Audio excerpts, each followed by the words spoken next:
Bueno, las principales recomendaciones para los productores que mencionábamos de las cuencas altas, de las zonas con erosión, tienen que ver con el manejo del agua en sus lotes, ¿no es cierto? Es decir, el principio básico de infiltrar el agua en el lugar donde cae. Es decir, que no haya pérdidas por escorrentías superficiales, que además de llevarse agua que es útil para la producción de ese año, arrastra suelo, va a los caminos y produce los daños que comentábamos hace un rato. Para guardar, digamos así, el agua en el suelo existen diferentes técnicas. La primera de ellas es la rotación correcta de los cultivos, alternando los cultivos como la soja, que es un cultivo predominante en la zona, con cultivos que después dejen alto volumen de residuos para que el suelo se vea protegido de la agresividad que tienen las lluvias de estos últimos tiempos.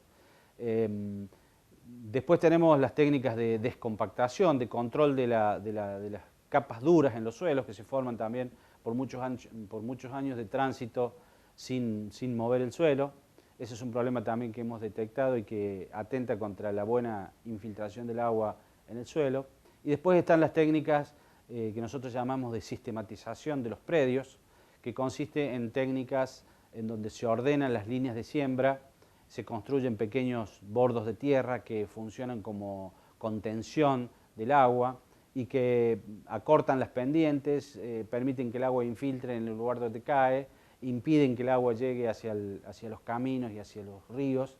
y en definitiva conservan el agua para que se transforme en producción y no en un factor de desequilibrio y de daño regional, ¿no es cierto?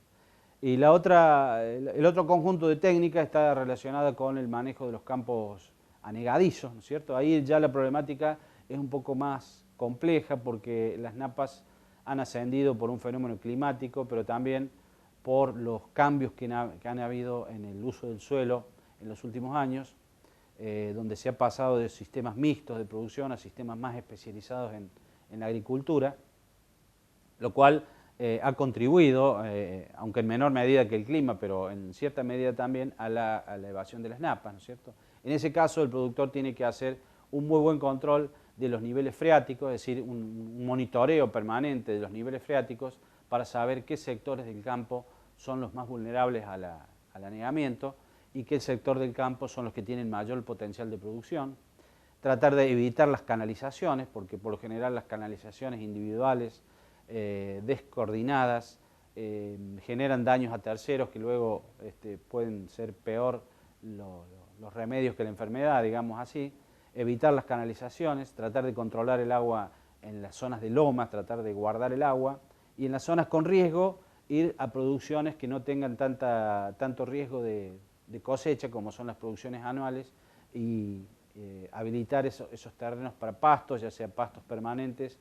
o pastos anuales, pero que no tengan el riesgo de una producción de alto costo como puede ser soja o maíz, en donde un fenómeno de anegamiento puede hacer peligrar la cosecha del lote, ¿no es cierto? Así que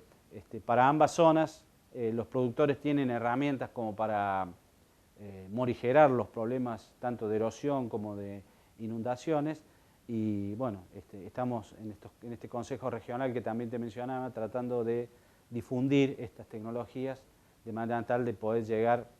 al productor, a los organismos públicos, que ya obviamente están trabajando en el tema, pero que necesitamos que la agenda pública, tanto a nivel privado como pública, como de organismos públicos, sea todavía mucho más agresiva en el control de estos fenómenos hídricos que causan tantos problemas estos últimos años.